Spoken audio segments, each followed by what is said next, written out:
श्री हनुमते नमः। आप सभी का आपके अपनी चैनल आध्यात्मिक सागर में बहुत बहुत स्वागत है। आज मंगलवार को सुनिए हनुमान जी की कथा। एक नगर में एक वृद्धा रहती थी। उसका एक ही पुत्र था। उस वृद्धा की हनुमान जी पर बहुत गहरी आस्था थी।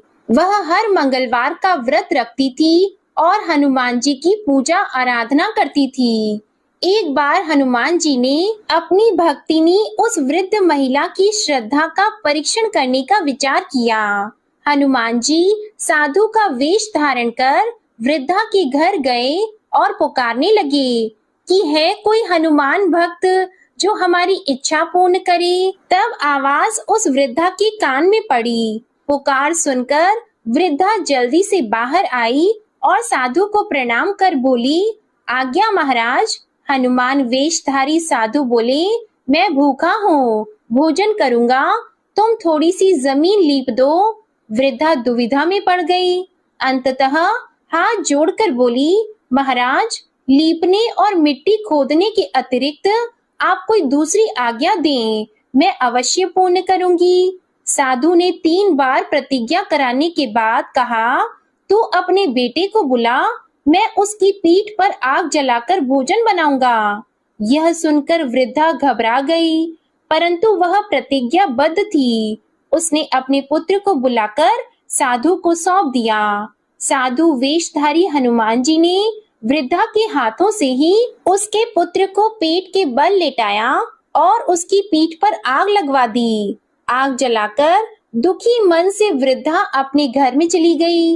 इधर भोजन बनाकर साधु ने वृद्धा को बुलाकर कहा कि उनका भोजन बन गया है, तुम अपने पुत्र को पुकारो ताकि वह भी आकर भोग लगा ले। इस पर वृद्धा बोली, उसका नाम लेकर मुझे और कष्ट न दें। लेकिन जब साधु महाराज नहीं माने तो वृद्धा ने अपने पुत्र को आवाज लगाई।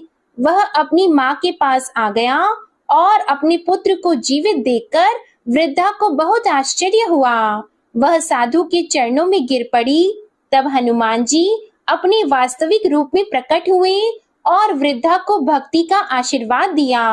तो प्रेम से बोले, शंकर भगवान की जय हो, बजरंग बली की जय हो। आइए सुनते हैं मंगलवार व्रत की पौराणिक कथा। एक बार नैमिषारण्य तीर्थ में 80,000 मुनि एकत्र होकर पुराणों के ज्ञाता श्री सूत जी से पूछने लगे, हे महामुनि, आपने हमें अनेक पुराणों की कथा सुनाई है। अब कृपा करके हमें ऐसा व्रत और कथा बताएं जिसके करने से संतान की प्राप्ति हो तथा मनुष्यों को रोग, शोक, अग्नि, सर्व दुख आदि का भय दूर हो, क्योंकि कलयुग में सभी जीवों की आयु बहुत कम है। फिर इस पर उन्हें रोग चिंता के कष्ट लगे रहेंगे तो फिर वह श्री हरि चरणों में अपना ध्यान कैसे लगा सकेंगे। श्री सूत जी बोले, हे मुनियों, आपने लोक कल्याण के लिए बहुत ही उत्तम बात पूछी है। एक बार युधिष्ठिर ने भगवान श्री कृष्ण से लोक कल्याण के लिए यही प्रश्न किया था। भगवान श्री कृष्ण और युधिष्ठिर का संवाद तुम्हारे सामने कहता हूँ, ध्यान पूर्वक सुनो। एक समय पांडवों की सभा में श्री कृष्ण जी बैठे हुए थे। तब युधिष्ठिर ने भगवान श्री कृष्ण से प्रश्न किया, हे प्रभु, नंद नंद, गोविंद, आपने मेरे लिए अनेकों कथाएं सुनाई हैं। आज आप कृपा करके ऐसा व्रत या कथा सुनाएं जिसके करने से मनुष्य को रोग चिंता का भय समाप्त हो और उसको पुत्र की प्राप्ति हो। हे प्रभु, बिना पुत्र जीवन व्यर्थ है। पुत्र के बिना मनुष्य नरकगामी होता है। पुत्र के बिना मनुष्य पितृ ऋण से छुटकारा नहीं पा सकता और न ही उसका पुन्नग नामक नरक से उद्धार हो सकता है। अतः पुत्रदायक व्रत बताएं। श्री कृष्ण भगवान बोले, हे राजन, मैं एक प्राचीन इतिहास सुनाता हूँ, आप उसे ध्यान पूर्वक सुनो। कुंडलपुर नामक एक नगर था। उसमें नंदा नामक एक ब्राह्मण रहता था। भगवान की कृपा से उसके पास सब कुछ था, फिर भी वह दुखी था। इसका कारण यह था कि ब्राह्मण की स्त्री सुनंदा की कोई संतान नहीं थी। सुनंदा पतिव्रता थी, भक्ति पूर्वक श्री हनुमान जी की आराधना करती थी। मंगलवार के दिन व्रत करके अंत में भोजन बनाकर हनुमान जी की आराधना करती थी।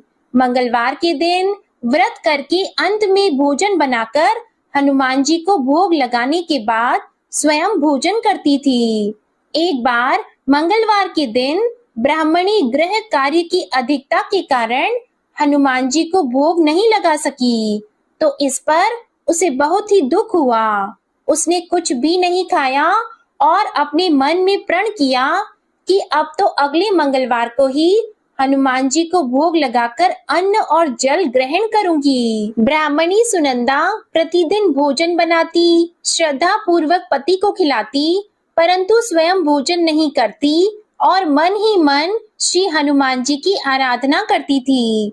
इसी प्रकार 6 दिन गुजर गए और ब्राह्मणी सुनंदा अपने निश्चय के अनुसार भूखी प्यासी निराहार रही। अगले मंगलवार को ब्राह्मणी सुनंदा प्रातः काल ही बेहोश होकर गिर पड़ी। ब्राह्मणी सुनंदा की इस असीम भक्ति के प्रभाव से श्री हनुमान जी बहुत प्रसन्न हुए और प्रकट होकर बोले, सुनंदा, मैं तेरी भक्ति से बहुत प्रसन्न हूँ, तो उठ और वर मांग। सुनंदा अपने आराध्य देव श्री हनुमान जी को देखकर आनंद की अधिकता से विह्वल होकर श्री हनुमान जी के चरणों में गिरकर बोली, हे प्रभु, मेरी कोई संतान नहीं है, कृपा करके पुत्र और कन्या प्रदान करें, आपकी अति कृपा होगी। श्री महावीर जी बोले, तेरी इच्छा पूर्ण होगी, तेरे एक कन्या पैदा होगी, उसके अष्टांग प्रतिदिन सोना दिया करेंगे। इस प्रकार कहकर श्री महावीर जी अंतर्ध्यान हो गए। ब्राह्मणी सुनंदा बहुत हर्षित हुई और समाचार अपने पति से कहा। ब्राह्मण देव कन्या का वरदान सुनकर कुछ दुखी हुए, परंतु सोना मिलने की बात सुनी तो बहुत प्रसन्न हुए। उन्होंने विचार किया कि ऐसी कन्या के साथ मेरी निर्धनता भी समाप्त हो जाएगी। श्री हनुमान जी की कृपा से वह ब्राह्मणी गर्भवती हुई और 10वें महीने में उसे बहुत ही सुंदर पुत्री प्राप्त हुई। यह बच्ची अपने पिता के घर में ठीक उसी तरह से बढ़ने लगी जिस प्रकार शुक्ल पक्ष का चंद्रमा बढ़ता है। 10वें दिन ब्राह्मण ने उस बालिका का नामकरण संस्कार कराया। उसके कुल पुरोहित ने उस बालिका का नाम रत्नावली रखा, क्योंकि यह कन्या सोना प्रदान किया करती थी। इस कन्या ने पूर्व जन्म में बड़े ही विधान से मंगल देव का व्रत किया था। रत्नावली का अष्टांग बहुत सा सोना देता था। उस सोने से नंदा ब्राह्मण बहुत ही धनवान हो गया। अब ब्राह्मणी सुनंदा भी बहुत अभिमान करने लगी थी। समय बीतता रहा। अब रत्नावली 10 वर्ष की हो चुकी थी। एक दिन जब नंदा ब्राह्मण प्रसन्न चित्त था, तब सुनंदा ने अपने पति से कहा, मेरी पुत्री रत्नावली विवाह के योग्य हो गई है, इसलिए आप कोई सुंदर और योग्य वर देखकर विवाह कर दें। यह सुनकर ब्राह्मण बोला, अभी तो रत्नावली बहुत छोटी है। तब ब्राह्मणी बोली, शास्त्रों की आज्ञा है कि कन्या 8वें वर्ष में गौरी, 9 वर्ष रोहिणी, 10वें वर्ष में कन्या, इसके पश्चात रजस्वला हो जाती है। गौरी के दान से पाताल लोक की प्राप्ति होती है, रोहिणी के दान से बैकुंठ लोक की प्राप्ति होती है, कन्या के दान से इंद्र लोक में सुखों की प्राप्ति होती है। अगर हे पतिदेव रजस्वला का दान किया जाता है तो घोर नरक की प्राप्ति होती है। इस पर ब्राह्मण बोला, अभी तो रत्नावली मात्र 10 ही वर्ष की है और मैंने तो 16-16 साल की कन्याओं के विवाह कराए हैं, अभी जल्दी ही क्या है। तब ब्राह्मणी सुनंदा बोली, आपको तो लोभ अधिक हो गया है लगता है। अगर 11वें वर्ष में विवाह नहीं होता है तो उसमें मासिक धर्म के रक्त का पिता और बड़े भाई को पान करना पड़ता है। शास्त्रों में कहा गया है कि माता पिता और बड़ा भाई रजस्वला कन्या को देखते हैं तो वह अवश्य ही नरकगामी होते हैं।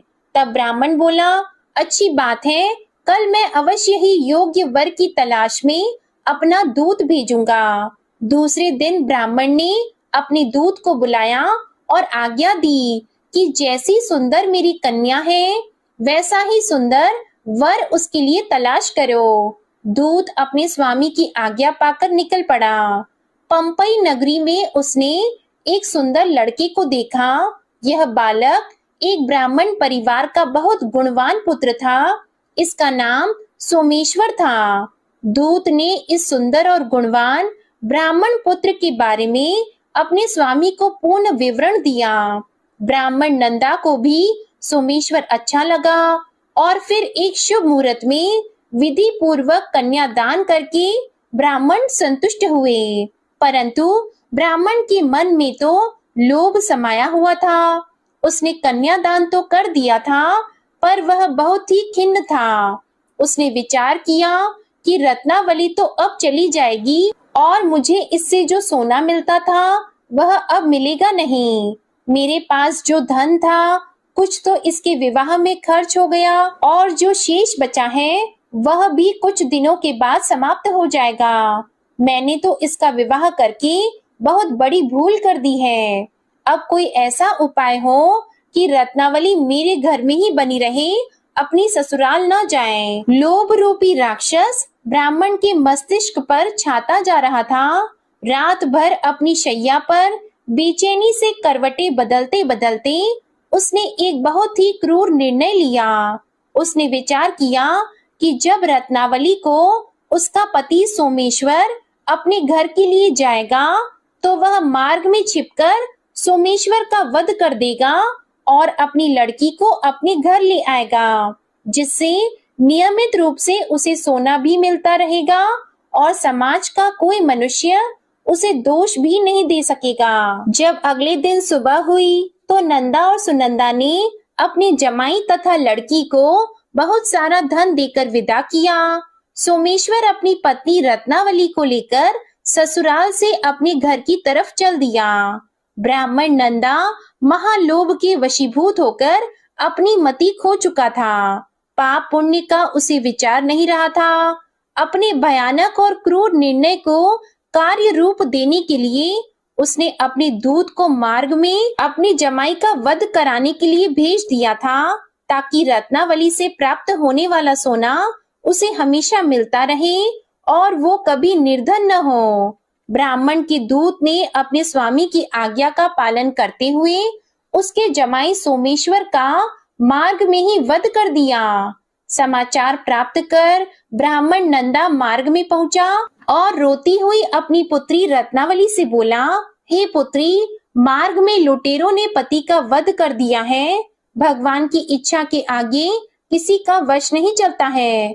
अब तू घर चल, वहां पर ही रहकर शेष जीवन व्यतीत करना। जो भाग्य में लिखा है वही होगा। अपने पति की अकाल मृत्यु से रत्नावली बहुत दुखी हुई। करुण क्रंदन और रुदन करती हुई अपने पिता से बोली, हे पिताजी, इस संसार में जिस स्त्री का पति नहीं है उसका जीना व्यर्थ है। मैं अपने पति के साथ ही अपने शरीर को जला दूंगी और सती होकर अपने इस जन्म को, माता पिता के नाम को तथा सास ससुर के यश को सार्थक करूंगी। ब्राह्मण नंदा अपनी पुत्री रत्नावली के वचनों को सुनकर बहुत दुखी हुआ। विचार करने लगा कि मैंने व्यर्थ ही जमाई वध का पाप अपने सिर लिया है। रत्नावली तो उसके पीछे अपने प्राण तक देने को तैयार है। मेरा तो दोनों तरफ से मरण हो गया।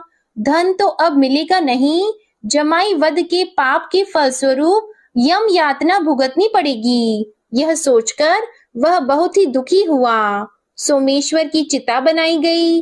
रत्नावली सती होने की इच्छा से अपने पति का सिर अपनी गोद में रखकर चिता में बैठ गई।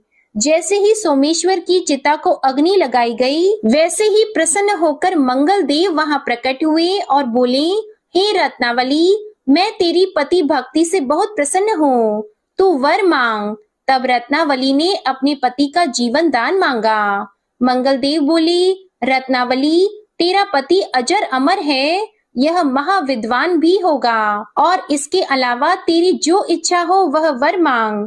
तब रत्नावली बोली, हे ग्रहों के स्वामी, यदि आप मुझ पर प्रसन्न हैं तो मुझे यह वरदान दीजिए कि जो भी मनुष्य मंगलवार के दिन प्रातः काल लाल पुष्प, लाल चंदन से पूजा करके आपका स्मरण करेगा, उसको रोग व्याधि नहीं होगी, स्वजनों से कभी वियोग नहीं होगा, सर्प, अग्नि तथा शत्रुओं का भय नहीं रहेगा, और जो स्त्री मंगलवार का व्रत करेगी वह कभी विधवा नहीं होगी। मंगल देव ने तथास्तु कहकर अंतर ध्यान हो गए। सोमेश्वर मंगल देव की कृपा से जीवित हो उठा। रत्नावली अपने पति को पुनः प्राप्त कर बहुत प्रसन्न हुई और मंगल देव का व्रत प्रत्येक मंगलवार को करके व्रतराज और मंगल देव की कृपा से इस लोक में सुख ऐश्वर्य को भोगते हुए अंत में अपने पति के साथ स्वर्ग लोक को गई। प्रेम से बोलिए जय श्री हनुमान। आइए अब सुनते हैं श्री राम नाम की महिमा।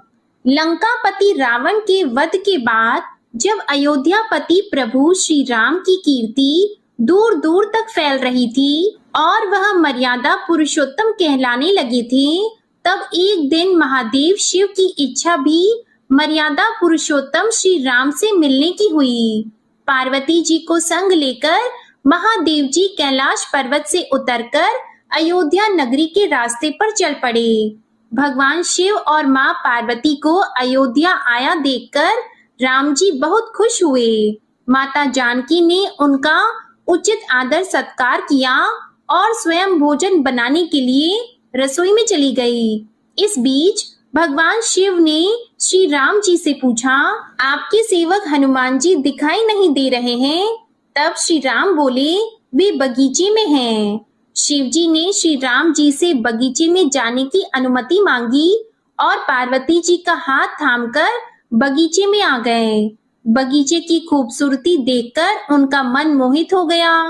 आम के एक घने वृक्ष के नीचे हनुमान जी दीन दुनिया से बेखबर गहरी नींद में सोए हुए थे और एक लय में खर्राटों से राम नाम की ध्वनि उठ रही थी। चकित होकर शिव जी और माता पार्वती एक दूसरे की ओर देखने लगे। माता पार्वती मुस्कुरा उठी और वृक्ष की डालियों की ओर इशारा किया। राम नाम सुनकर पेड़ की डालियां भी झूमने लगी थी और इनके बीच से भी राम नाम उच्चारित हो रहा था। शिव जी इस राम नाम की धुन में मस्त मगन होकर खुद भी राम राम कहकर नाचने लगे। माता पार्वती जी ने भी अपने पति का अनुसरण किया और अपने कोमल पैर थिरकाने लगी।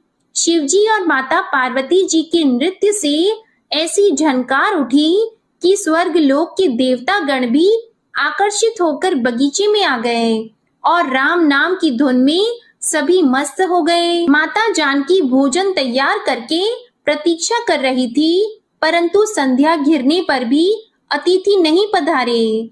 तब अपने देवर लक्ष्मण जी को बगीचे में भेजा। लक्ष्मण जी तो स्वयं को श्री राम का सेवक ही मानते थे, इसलिए बगीचे में आकर जब उन्होंने धरती पर स्वर्ग का नजारा देखा तो स्वयं भी राम नाम की धुन में झूम उठे। महल में माता जानकी जी परेशान हो रही थी कि अभी तक भोजन ग्रहण करने कोई भी क्यों नहीं आया। उन्होंने श्री राम जी से कहा, भोजन ठंडा हो रहा है, चलिए हम ही जाकर बगीचे में से सभी को ले आएं। तब जब राम जी बगीचे में गए तो वहां राम नाम की धूम मची हुई थी। हनुमान जी गहरी नींद में सोए हुए थे और उनके खर्राटों से अभी तक राम नाम ही निकल रहा था। श्री राम भाव विह्वल हो उठे। राम जी ने हनुमान जी को नींद से जगाया और प्रेम से उनकी तरफ निहारने लगे।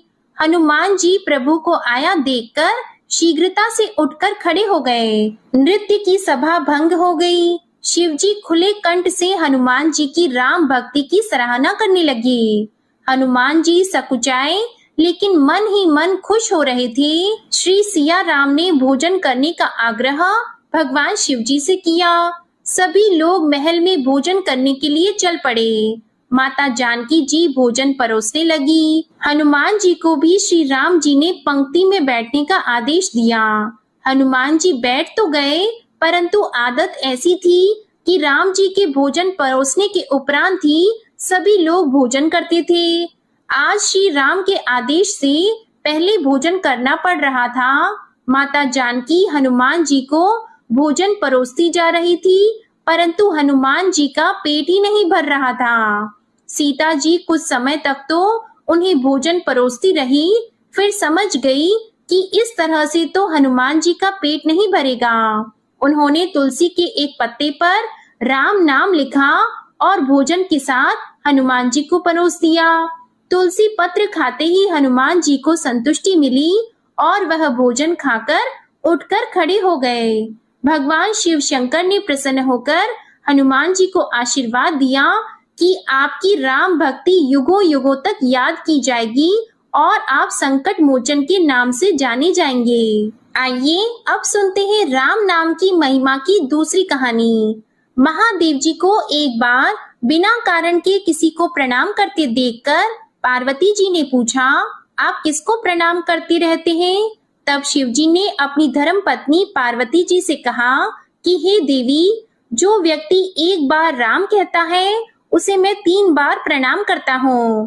पार्वती जी ने एक बार शिव जी से पूछा, आप शमशान में क्यों जाते हैं और ये चिता की भस्म शरीर पर क्यों लगाते हैं? उसी समय शिव जी पार्वती जी को शमशान ले गए। वहां एक शव अंतिम संस्कार के लिए लाया गया। लोग राम नाम सत्य है कहते हुए शव को ला रहे थे।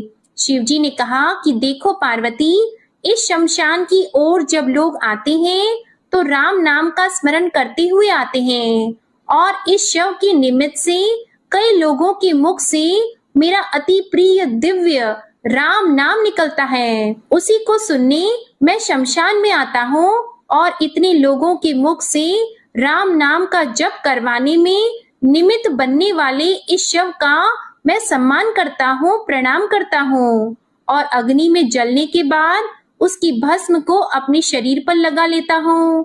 राम नाम बुलवाने वाले के प्रति मुझे इतना प्रेम है।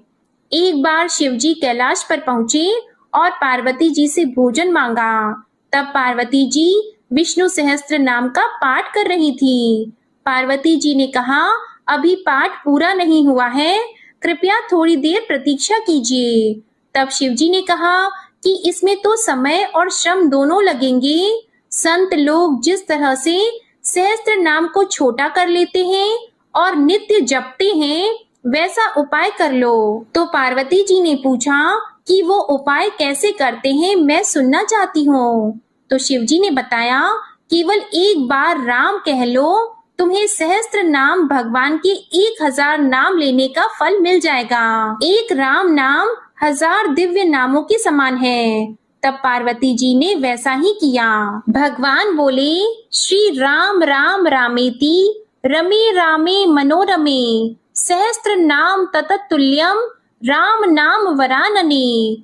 यह राम नाम सभी आपदाओं को हरने वाला, सभी संपदाओं को देने वाला दाता है, सारे संसार को विश्राम या शांति प्रदान करने वाला है। इसलिए मैं इसे बार बार प्रणाम करता हूँ।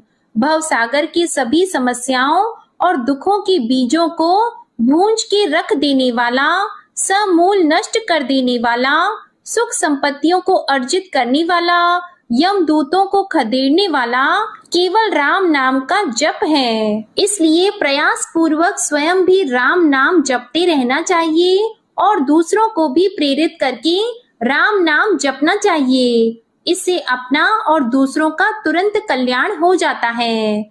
यही सबसे सुलभ और अचूक उपाय है।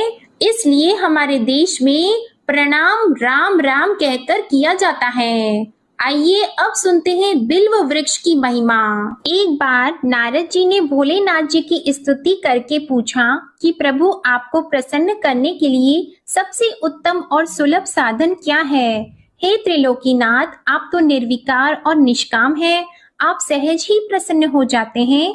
फिर भी मेरे जानने की इच्छा है कि आपको क्या प्रिय है, तब शिव जी बोले, नारद जी, वैसे तो मुझे भक्त के भाव सबसे प्रिय हैं, फिर भी आपने पूछा है तो मैं बताता हूँ। मुझे जल के साथ साथ बिल्व पत्र बहुत प्रिय हैं। जो अखंड बिल्व पत्र मुझे श्रद्धा से अर्पित करते हैं, मैं उन्हें अपने लोक में स्थान देता हूँ। नारद जी भगवान शंकर और माता पार्वती की वंदना करके अपने लोक को चले गए। उनके जाने के पश्चात पार्वती जी ने शिव जी से पूछा कि हे प्रभु, मेरी ये जानने की बड़ी तीव्र इच्छा हो रही है कि आपको बेल पत्र इतने प्रिय क्यों हैं? कृपा करके मेरी जिज्ञासा को शांत कीजिए। तब शिव जी बोले, हे शिवे, बिल्व के पत्ते मेरी जटा के समान हैं। उसका त्रिपत्र यानी 3 पत्ते ऋग्वेद, यजुर्वेद और सामवेद हैं। शाखाएं समस्त शास्त्र का स्वरूप है। बिल्व वृक्ष को आप पृथ्वी का कल्प वृक्ष समझें, जो ब्रह्मा, विष्णु और शिव स्वरूप है। हे पार्वती, स्वयं महालक्ष्मी जी ने शैल पर्वत पर बिल्व वृक्ष रूप में जन्म लिया था।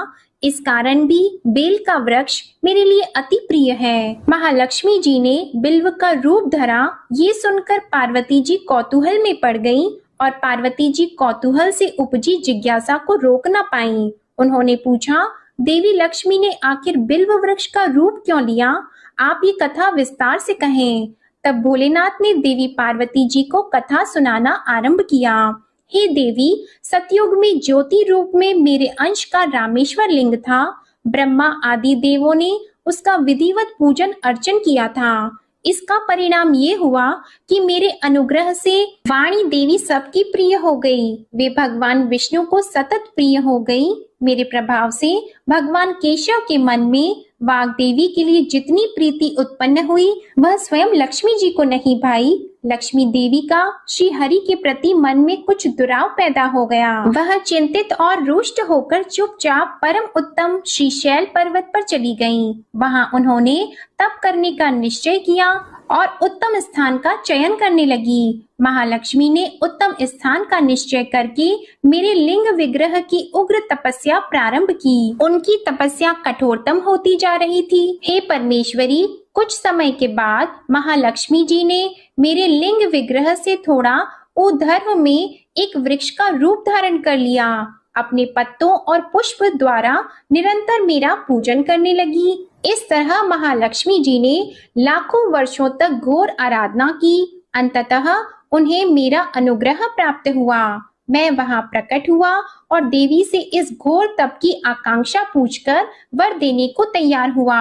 महालक्ष्मी जी ने मांगा कि श्री हरि के हृदय में मेरे भाव से वाग देवी के लिए जो स्नेह हुआ है वह समाप्त हो जाए। तब शिव जी बोले, मैंने महालक्ष्मी जी को समझाया, श्री हरि के हृदय में आपके अतिरिक्त किसी और के लिए कोई प्रेम नहीं है। वाग देवी के प्रति उनका प्रेम नहीं अपितु श्रद्धा है। यह सुनकर लक्ष्मी जी प्रसन्न हो गईं और पुनः श्री विष्णु के हृदय में स्थित होकर निरंतर उनके साथ विहार करने लगी। हे पार्वती, महालक्ष्मी के हृदय का एक बड़ा विकार इस प्रकार दूर हो गया। इस कारण हरिप्रिया उसी वृक्ष रूप में सर्वदा अतिशय भक्ति से भरकर यत्न पूर्वक मेरी पूजा करने लगी। हे पार्वती, इसी कारण विश्व का वृक्ष, उसके पत्ते, फल, फूल आदि मुझे बहुत प्रिय हैं। मैं निर्जन स्थान में बिल्व वृक्ष का आश्रय लेकर रहता हूँ। बेल वृक्ष को सदा सर्व तीर्थ में एवं सर्व देवमय मानना चाहिए। बिल्व पत्र, बिल्व फूल, बिल्व वृक्ष अथवा बिल्व काष्ठ के चंदन से जो मेरा पूजन करता है वह भक्त मेरा अति प्रिय है। बिल्व वृक्ष को शिव के समान ही समझो। वह मेरा शरीर है जो बिल्व पर चंदन से मेरा नाम अंकित करके मुझे अर्पण करता है। मैं उसे सभी पापों से मुक्त करके अपने लोक में स्थान देता हूँ। हे देवी, उस व्यक्ति को स्वयं लक्ष्मी जी भी नमस्कार करती हैं जो मेरा पूजन करते हैं। जो बिल्व मूल में प्राण छोड़ता है उसको रुद्र देह प्राप्त होता है और ऐसे मनुष्य पर सदैव ही माता लक्ष्मी की कृपा रहती है और साथ ही साथ भगवान नारायण की कृपा भी उन पर सदैव बनी रहती है। प्रेम से बोलिए भगवान शिव और माता पार्वती की जय। आइए अब सुनते हैं मंगलवार को सुनी जाने वाली मंगला गौरी माता की पौराणिक कथा। कुरु देश में श्रुत कीर्ति नामक एक विद्वान, कीर्तिशाली, शत्रुओं का नाश करने वाला, 64 कलाओं का ज्ञाता तथा धनुर्विद्या में कुशल राजा हुआ था। पुत्र के अलावा अन्य सभी शुभ चीजें उस राजा के पास थी, इसलिए वह राजा संतान के विषय में अत्यंत चिंतित हुआ और जब ध्यान पूर्वक देवी की आराधना करने लगा, तब उसकी कठोर तपस्या से देवी प्रसन्न हो गई और उससे यह वचन बोली कि हे सुव्रत, वर मांगो। तब श्रुतकीर्ति बोला, हे देवी, यदि आप मुझ पर प्रसन्न हो तो मुझे सुंदर पुत्र दीजिए। हे देवी, आपकी कृपा से अन्य किसी भी वस्तु का अभाव नहीं है। तब उसका यह वचन सुनकर पवित्र मुस्कान वाली देवी ने कहा, राजन, तुमने अत्यंत दुर्लभ वर मांगा है, फिर भी कृपावश मैं तुम्हें अवश्य दूंगी। किंतु हे राजन, सुनिए, यदि परम गुण पुत्र चाहते हो तो वह केवल 16 वर्ष तक जीवित रहेगा, और यदि रूप तथा विद्या से पुत्र चाहते हो तो दीर्घ जीवी होगा। देवी का यह वचन सुनकर राजा चिंतित हो उठा और पुनः अपनी पत्नी से परामर्श करके उसने गुणवान तथा सभी शुभ लक्षणों से संपन्न 16 वर्ष की आयु वाला पुत्र मांगा।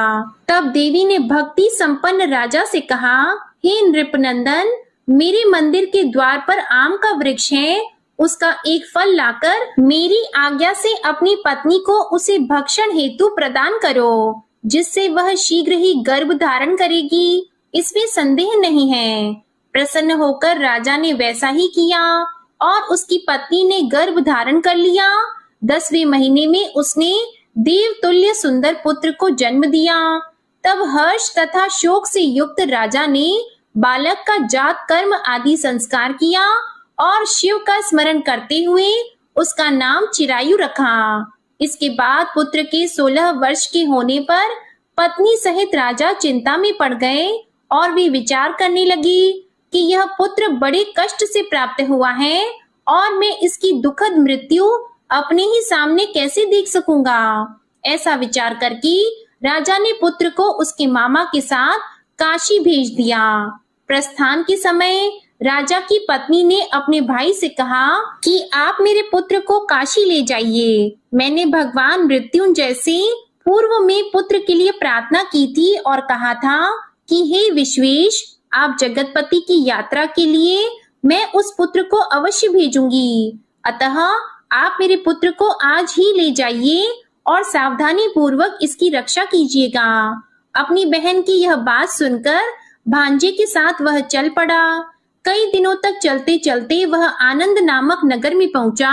वहां सभी प्रकार की समृद्धियों से संपन्न वीरसेन नाम वाला राजा रहता था। उस राजा की एक सर्व लक्षण संपन्न युवावस्था प्राप्त मनोहर और रूप लावण्यमयी मंगला गौरी नामक कन्या थी। उत्तम सौंदर्य अभिवृद्धि को प्राप्त वह कन्या किसी समय सखियों के साथ नगर के उपवन में क्रीड़ा करने के लिए गई हुई थी। उसी समय वह चिरायु तथा उसका मामा वे दोनों भी वहां पहुंच गए और उन कन्याओं को देखने की लालसा से वहीं विश्राम करने लगे। इसी बीच विनोद पूर्वक क्रीड़ा करती हुई उन कन्याओं में से किसी एक ने कुपित होकर राजकुमारी को राणा यह कुवचन कह दिया।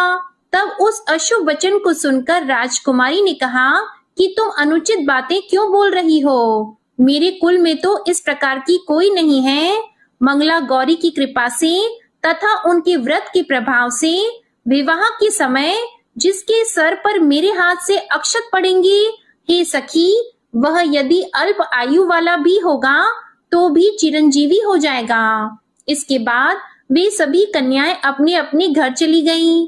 उसी दिन राजकुमारी का विवाह था। बालिक देश के दृढ़ धर्मा नामक राजा के सुकेत नाम वाले पुत्र के साथ उसका विवाह निश्चित किया गया था।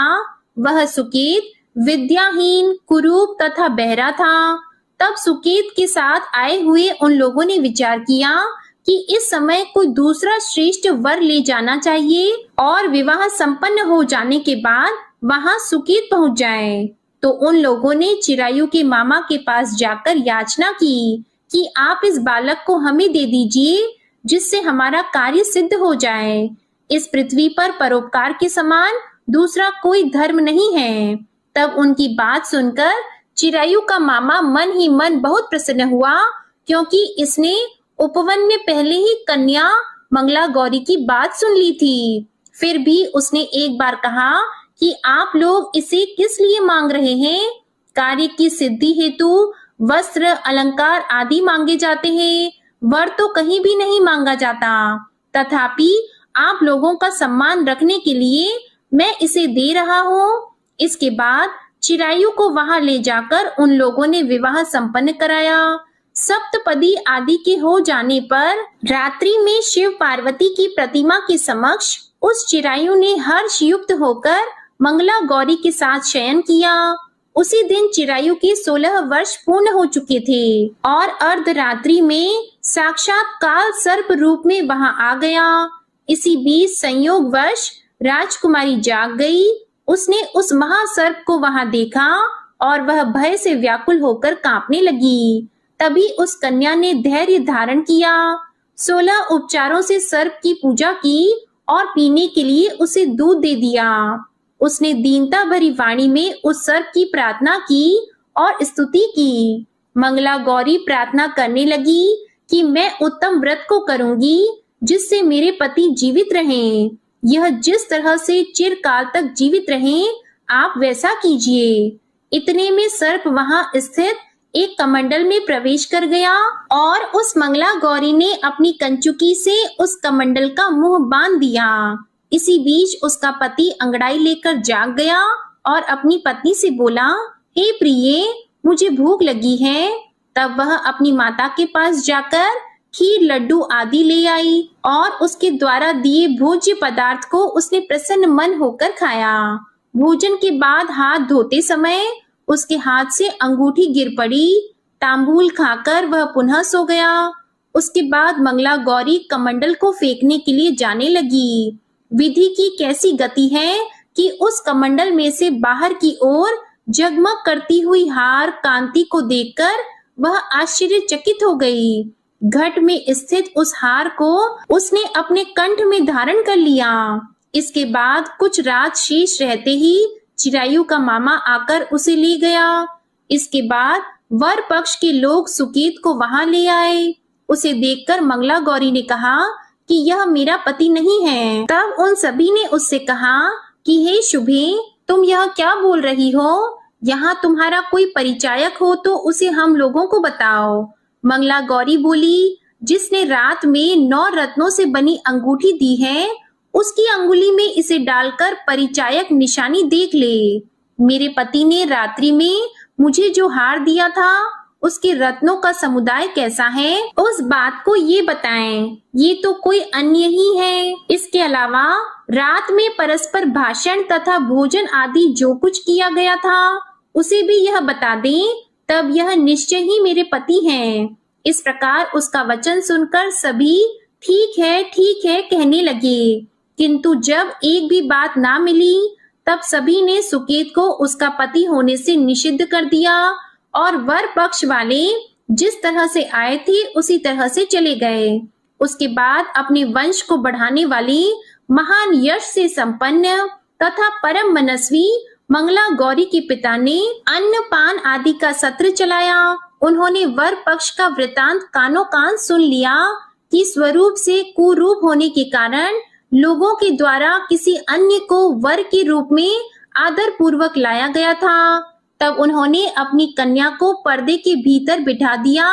उसके बाद 1 वर्ष बीतने पर यात्रा करके चिरायु अपने मामा के साथ यह देखने आया कि विवाह के बाद वहाँ क्या हुआ।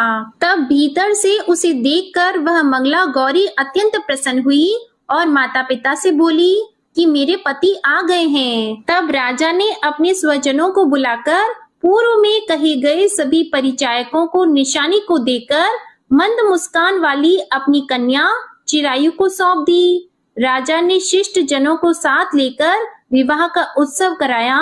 इसके बाद राजा वीरसेन ने वस्त्र आभूषण आदि, सेना, घोड़े, रथ और अन्य भी बहुत सी सामग्रियां देकर उन्हें विदा किया। उसके बाद कुल को आनंदित करने वाला वह चिरायु पत्नी तथा मामा को साथ लेकर सेना के साथ अपने नगर पहुंचा। लोगों के मुख से उसे आया हुआ सुनकर उसके माता पिता को विश्वास नहीं हुआ। उन्होंने सोचा कि प्रारब्ध अन्यथा कैसे हो सकता है। इतने में वह अपने माता पिता के पास आ गया और स्नेह से परिपूर्ण वह चिरायु भक्ति पूर्वक उनके चरणों में गिर पड़ा। तब अपने पुत्र का मस्तक सूंघकर उन दोनों ने परम आनंद प्राप्त किया। पुत्र वधू मंगला गौरी ने भी सास ससुर को प्रणाम किया। तब सास उसे अपनी गोद में बिठाकर सारा वृतांत शीघ्रता पूर्वक पूछने लगी। हे महामुनि, तब पुत्र वधू ने भी मंगला गौरी के उत्तम व्रत महात्म्य तथा जो कुछ घटित हुआ था वह सब वृतांत बताया। जो कोई भी इसका श्रवण करता है या जो इसे कहता है उसके सभी मनोरथ पूर्ण हो जाते हैं, इसमें संदेह नहीं है। प्रेम से बोलिए मंगला गौरी माता की जय हो। आपको ये मंगलवार व्रत कथा अच्छी लगी हो तो वीडियो को लाइक करिएगा, शेयर करिएगा और चैनल को भी सब्सक्राइब करिएगा। इसी के साथ आज आप हमारे चैनल पर फाल्गुन मास महात्म्य की कथा भी जरूर सुनिएगा। प्रेम से बोलिए जय श्री राम, जय हनुमान।